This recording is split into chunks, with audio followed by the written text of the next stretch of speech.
जय हिंद साथियों।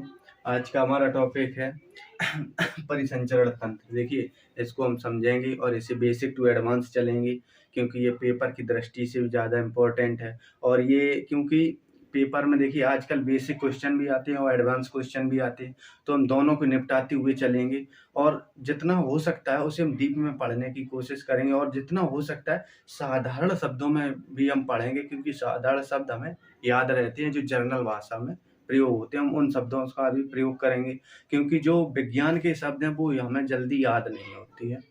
तो जितना होगा मैं उतना डिफाइन करूंगा कि मैं आपको अपनी भाषा में समझाने की कोशिश करूंगा। देखिए, चलिए स्टार्ट करते हैं। देखिए, परिसंचरण तंत्र में सीधा मतलब है मतलब चारों तरफ। परि का मतलब होता है चारों तरफ, परि का मतलब चारों तरफ, चारों तरफ है। और संचरण का मतलब होता है चलने वाला या घूमने वाला या विचरण करने वाला। ठीक है, संचरण का मतलब वो चारों तरफ, परि का मतलब चारों तरफ, संचरण का मतलब चलने वाला, विचरण करने वाला, घूमने वाला। ठीक है। तंत्र का मतलब होता है दो या दो से अधिक अंगों का एक समूह, तंत्र कहलाता है, सिस्टम कहलाता है। ठीक है। अब हमने ये तो जान लिया, ऐसे हमने ये क्या है परिसंचरण में, क्या हमें पढ़ना है, क्या पढ़ना है कि हमें परिसंचरण में जो चलने वाले मतलब एक स्थान से दूसरे स्थान पर जो ऑर्गन जाते हैं, एक स्थान से दूसरे स्थान पर जो ऑर्गन जाते हैं हम उनको पढ़ने वाले हैं। ठीक है।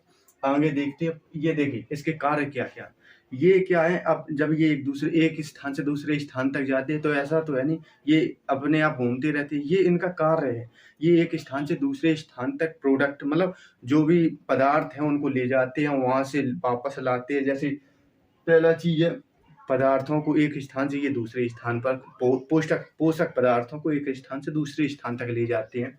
ठीक है।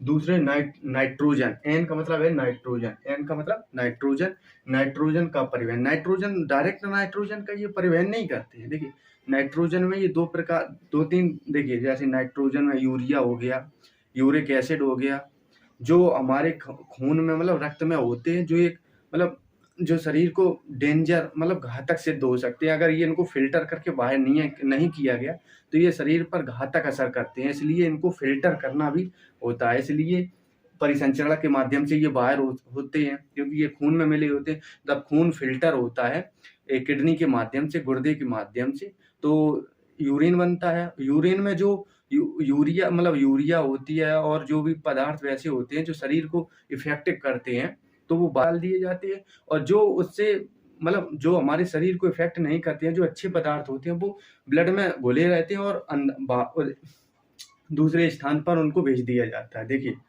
अब हम इसको देखते हैं। देखिए, पोषक पदार्थ, अब हार्मोन्स का भी इनके ही माध्यम से एक स्थान से हार्मोन्स भी पहुंचते हैं।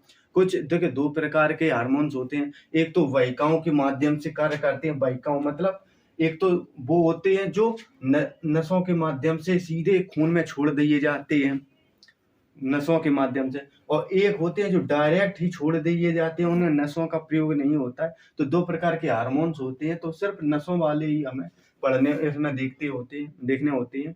दूसरे देखते हैं हम ऑक्सीजन। ऑक्सीजन का देखिए, हम नाक से ऑक्सीजन लेते हैं, नाक से ऑक्सीजन के साथ साथ काफ़ी गैसें होती हैं, नाक से ली, फिर ये गले के माध्यम जो श्वास नली है उसके माध्यम से ये फेफड़ों में पहुंची। फेफड़ों के माध्यम से जब फेफड़ों में खून होता है, मतलब खून में ये मिल गई ऑक्सीजन, खून में मिल गई तो हीमोग्लोबिन एक स्थान से इन्हें फिर लेके जाता है हृदय। हृदय इनको जो वैसी गैस होती हैं मतलब जो उपयोग में नहीं है तो वो तो वहीं रुक जाती है, जिनका उपयोग है तो वो क्या करता है, ऑक्सीजन का भाई उपयोग है, बाकी गैसों का उपयोग नहीं होता है। तो अब जैसे मान के चलिए हृदय क्या करेगा कि जो ऑक्सीजन है, ऑक्सीजन को हीमोग्लोबिन बेसिकली एक ट्रॉली के नुमा काम करती है। हीमोग्लोबिन एक ट्रॉली के नुमा, क्योंकि हीमोग्लोबिन को ये रखता है, हीमोग्लोबिन ऑक्सीजन को अपने ऊपर रख लेता है और लेके चल जाता है जहां पर इसकी जरूरत होती है। जैसे मान के चलिए किसी भी कोशिका में उसकी जरूरत है वहां पहुंचाती है, और उसके बाद जैसे हीमोग्लोबिन वहां पहुंचता है, उसके बाद वहां ग्लूकोज होता है, क्योंकि कोशिकाओं के पास ग्लूकोज होता है। जब ग्लूकोज होता है तो हीमोग्लोबिन ऑक्सीजन ग्लूकोज को तोड़ता है। पहले क्या बनेगा, कार्बन डाइऑक्साइड, फिर जल बनेगा, फिर ऊष्मा बनेगी, और ऊष्मा ही मतलब हमें शरीर की जो क्षमता है वही ऊष्मा बदल जाती है। और जो जल है उसकी भी जरूरत होती है, कार्बन डाइऑक्साइड की जरूरत नहीं होती है। तो हीमोग्लोबिन जो वहां रुका हुआ था वही कार्बन डाइऑक्साइड को लाद कर, मतलब ट्रॉली के नुमा काम करती, तो वहां से उसे लाद कर हृदय तक लाता है। हृदय के बाद यह फेफड़ों यहाँ लंग्स पे आता है, फेफड़ों पे आता है, और फेफड़े से श्वास नली के माध्यम से बाहर निकाले। ये प्रक्रिया होती है, इस प्रकार से ऑक्सीजन कार्य करता है। अब देखते हैं इसके प्रकार। देखिए परिसंचरण दो प्रकार के होते हैं, एक खुला परिसंचरण तंत्र, एक बंद परिसंचरण तंत्र। खुला परिसंचरण तंत्र देखिए कौन से, ये कीट पतंगे जो होते हैं, ये प्रयोग उनका होता है। देखिए मान के चलिए हमारे हृदय में क्या है, देखिए हमारे हृदय में यहाँ फेफड़े हो गए, फेफड़े कैसे होते हैं, इधर फेफड़े हो गए, यहाँ पर फेफड़े हो गए, ठीक है, यहाँ पर हृदय हो गया अपना, ठीक है, हृदय हो गया, और यहाँ पर मान के चलिए यहाँ ये कोशिकाएं हैं जो शरीर के हर जगह कोशिकाएं हैं। तो हमें जो भी सांस आती है या जो भी भेजना होता है ऑक्सीजन को, वो नलियों के माध्यम से, मतलब नसों के माध्यम से एक स्थान से दूसरे स्थान तक ट्रांसफर किया जाता है। जैसे मान के चलिए कोई कार्बन डाइऑक्साइड आया तो ये इसके माध्यम से यहाँ भेज देगा, और ऑक्सीजन आया, ऑक्सीजन हृदय है यहाँ पर, फेफड़े है यहाँ पर, तो फेफड़े ऑक्सीजन को यहाँ भेजेंगे और ये कार्बन डाइऑक्साइड को यहाँ भेजा। तो ये डायरेक्ट नहीं भेजते, ये नसों के माध्यम जो हमारे शरीर में होते हैं, जो आपके शरीर में, बाकी शरीर में होते हैं, मैमल्स के शरीर में जो होते हैं, मतलब स्तनधारियों के शरीर में जो होते हैं। अब देखते हैं खुला परिसंचरण तंत्र कैसा है। देखिए खुला परिसंचरण तंत्र में ये हृदय हो गया, मतलब ये लंग्स हो गए, फेफड़े, और यहाँ हृदय हो गया, ठीक है। तो यहाँ पर कोई नसों का कोई प्रयोग नहीं होता, डायरेक्ट यहाँ से खून, मतलब यहाँ खून यहाँ जा सकता है अपने आप, यहाँ जा सकता है, यहाँ से यहाँ, मतलब बिल्कुल फ्री होता है, वो कहीं भी जा सकते हैं किधर भी, लेकिन उनका भी खून फिल्टर होता है, ठीक है। अब देखते हैं हम कुछ ऐसे कीटों के। देखिए पहला आर्थ्रोपोडा और मोलस्का में जो प्राणी, और आर्थ्रोपोडा में जो प्राणी आती है, वो सारे के सारे खुला परिसंचरण तंत्र का उपयोग होता है, उनके शरीर में खुला परिसंचरण तंत्र का उपयोग होता है, ठीक है। अब देखते हैं तिलचट्टा। देखिए तिलचट्टा, जब आप इसे उल्टा करना, आपको उनने कभी देखा होगा, तो इसे उल्टा करना, आपको खून इसके शरीर में चलता हुआ दिखाई देगा, क्योंकि तो इनका खून, मतलब त्वचा होती है, जो पेट की त्वचा बहुत पतली सी होती है, तो हमें दिखाई देता है ये डायरेक्ट निकल रहा है, इधर जा रहा है, उधर से आ रहा है, ऊपर नीचे चलता हुआ दिखाई देता है, ठीक है। और तिलचट्टा एक होता है ऑक्टोपस, एक तिलचट्टा हो गया, और दूसरा होता है ऑक्टोपस। देखो एक होता है तिलचट्टा, दूसरा होता है ऑक्टोपस। देखिए तिलचट्टा का खून होता है, इसके खून में हीमोग्लोबिन नहीं पाया जाता है, इसलिए इसका खून सफेद होता है, और ऑक्टोपस का खून नीला होता है, मतलब गहरा नीला, इसलिए इसके भी खून में हीमोग्लोबिन नहीं होता, ठीक है। अब देखते हैं मांगे। देखिए ये हमने देख लिया परिसंचरण तंत्र क्या है, क्यों ये किस लिए इसका कार्य क्या होता है, कहाँ से ये किस प्रकार कार्य करता है, इसके कितने प्रकार होते हैं, इसके 2 प्रकार होते हैं, ये अक्सर पूछा जाता है। और हम अब आगे देखते हैं परिसंचरण तंत्र, रक्त परिसंचरण तंत्र, जो ज्यादा इंपॉर्टेंट है। देखिए रक्त परिसंचरण तंत्र, इसकी खोज किसने, सबसे पहली जो बेसिक जरूर बात आती है वो है कि रक्त परिसंचरण तंत्र की खोज किसने की थी। देखिए रक्त परिसंचरण तंत्र की खोज की थी विलियम हार्वे ने। विलियम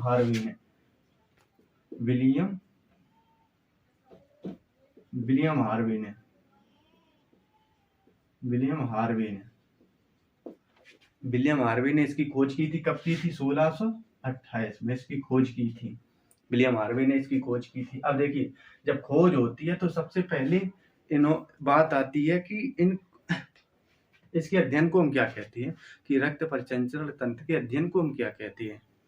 देखिए इसके अध्ययन को हम कहते हैं एंजियोलॉजी।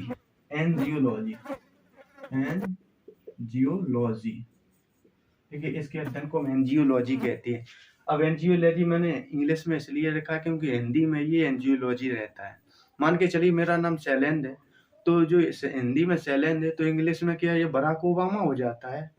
जो हिंदी में है वो हिंदी में रहता है, जो इंग्लिश में है वो इंग्लिश में भी, हिंदी में एक सा ही रहता है, इसलिए ये इंग्लिश में भी एक सेम है, ठीक है। अब देखते हैं एंजियोलॉजी। देखिए एंजियोलॉजी, अब दूसरी बात आती है एंजियोलॉजी के जनक, क्योंकि साइंस में यही इसी का खेल है, जनक, खोज और सन। ये अब तो डिफरेंट सने भी अब पूछने लगा है पेपर में। तो देखिए अब एंजियोलॉजी के जनक किन्हें कहते हैं। इन देखिए सबसे पहले रक्त परिसंचरण तंत्र की खोज किसने की थी? विलियम हार्वे ने। तो इनको कहेंगे विलियम हार्वे को, father of angiology William Harvey. ठीक है, अब देखिए इसकी खोज हो गई। अब देखिए इसका अन्य नाम, देखिए इसका अन्य नाम है हृदय संवहनी तंत्र। हृदय संवहनी तंत्र मतलब हृदय से मतलब हृदय एक स्थान मतलब अपने स्थान अपनी जगह से किसी चीज को भेजता है और वहां पर फिर आ जाती है, तो इसे संवहनी मतलब भेजना और आना संवहन कहलाता है। तो हृदय संवहनी तंत्र भी इसे कहते हैं, हृदय संवहनी तंत्र भी इसे कहते हैं। दूसरा है कि इस रक्त परिसंचरण तंत्र के कितने भाग हैं। भाग में देखिए इसमें 3 भाग होते हैं मेनली, जो हृदय, पहला होता है हृदय, दूसरा होता है रक्त, तीसरा होता है रक्त एवं वहनियां। रक्त एवं वहनियां, देखिए रक्त वहनियां क्या होती है, जो हमें ऊपर ये नसें दिख रही हैं, नसें ये होती हैं रक्त वहनियां। हृदय आप जानते हैं और रक्त भी आप जानते हैं। ठीक है, अब देखते हैं रक्त को, सबसे पहले रक्त को देखें। देखिए रक्त में सबसे पहले बात आती है इसके अध्ययन को हम क्या कहते हैं। सबसे पहली जो प्रायोरिटी रहती है वो रहती है कि रक्त के हम अध्ययन को क्या कहते हैं। रक्त के अध्ययन को हम कहते हैं हेमेटोलॉजी।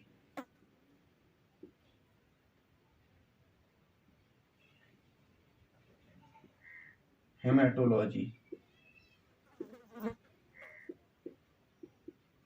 हेमेटोलॉजी, देखिए हेमेटोलॉजी इसके अध्ययन को कहते हैं। ये कैसा ऊतक है? देखिए ये तरल संयोजी ऊतक है। तरल संयोजी ऊतक है, देखिए तरल संयोजी। तरल संयोजी से मतलब देखिए पहली बार ब्लड कैसा है, ये लिक्विड फॉर्म में है, लिक्विड फॉर्म से है इसीलिए इसे हम तरल कहते हैं। संयोजी से मतलब है ये कनेक्ट, मतलब एक दूसरे को कनेक्ट करता है। जैसे मान के लिए हृदय को फेफड़ों से कनेक्ट करता है तो ये एक दूसरे को कनेक्ट करता है, और हृदय को कोशिकाओं से भी कनेक्ट करता है, तो ये कनेक्टिव टिश्यू है। इसे हम कहते हैं liquid connective tissue, connective tissue इसे कहते हैं इंग्लिश में लिक्विड कनेक्टिव टिश्यू। अब देखते हैं हृदय तरल संयोजी ऊतक। ठीक है, अब देखते हैं सबसे पहली बात, अब देखते हैं इसकी सामान्य अवस्था में एक वयस्क व्यक्ति में कितना हो सकता है। देखिए वयस्क व्यक्ति में 6 से 7 लीटर, 6 से 7 लीटर ये होता है, लीटर ये वयस्क व्यक्ति में होता है। और जो ये मतलब नर में है, नर में। अब ये मादा में कितना होता है? देखिए मादा में ये कम होता है, मादा में होता है ये 5 से 6 लीटर, 5 से 6 लीटर ये होता है। अब ये शरीर के बाहर का कितना % होता है? ये शरीर का बाहर का 7 से 8% होता है, 7 से 8% होता है ये शरीर के बाहर का। कितना होता है? 7 से 8%। ठीक है, अब देखते हैं इसका पीएच मान। देखिए हमें पेपर के अकॉर्डिंग पढ़ना है, तो हमें सारी वो चीजें पढ़नी है जो एक पेपर में सामान्य अवस्था में होती हैं, पेपर में जो पूछी जाने की ज्यादा संभावना रहती है, तो हमें वो तो सबसे पहले अपने अंदर एब्जॉर्ब करनी है, उनको तो हमें सबसे पहले लेना ही है। देखिए पीएच मान होता है इसका 7.4। देखिए 7.4। अब देखते हैं 7.4 इसका पीएच मान है, तो ये थोड़ा सा ये क्षारी होता है, क्षारी होता है। कैसे? क्षारी। अब क्षारी कैसे होता है इसको हम आपको बताते हैं। देखिए 0 से लेकर 7 तक पीएच जो वैल्यू होती है, पीएच वैल्यू अगर किस किस के बीच में होती है वो हम आपको बताएं। देखो सबसे पहले 0 से 7, 7 से 14, 7 से 14। अब देखिए जो इस साइड होते हैं अम्ली, अम्ली होते, इस साइड होते अम्ली, इस साइड होते बेस, क्षारी, इस साइड क्षारी। ठीक है, इस साइड हो गए अम्ली, इस साइड हो गए क्षारी। और ये बीच में होता है वो एकदम न्यूट्रल होता है। यहाँ पर हमारा जल है H2O, यहाँ पर हमारा जल होता है, बीच में जस्ट बीच में होता है जल। अब देखिए अम्ली में देखिए जो जस्ट इधर होगा 6.9 या 6.8 करके जो होगा वो HCl होता है, HCl। वो एक सबसे ज्यादा अम्ली होता है, क्योंकि उसका अम्ली पीएच मान सबसे ज्यादा होता है, इसलिए वो पीएच मान जब ज्यादा होता है तो सबसे ज्यादा अम्ली होता है। अब देखते हैं हम क्षारी। देखिए क्षारी में दूसरी चीज आती है, क्षारी कौन सी होती है?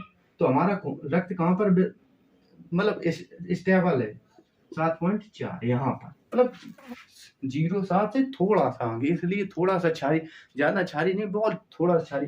और जो ज्यादा क्षारी है वो है NaCl, वो इसका यहाँ पर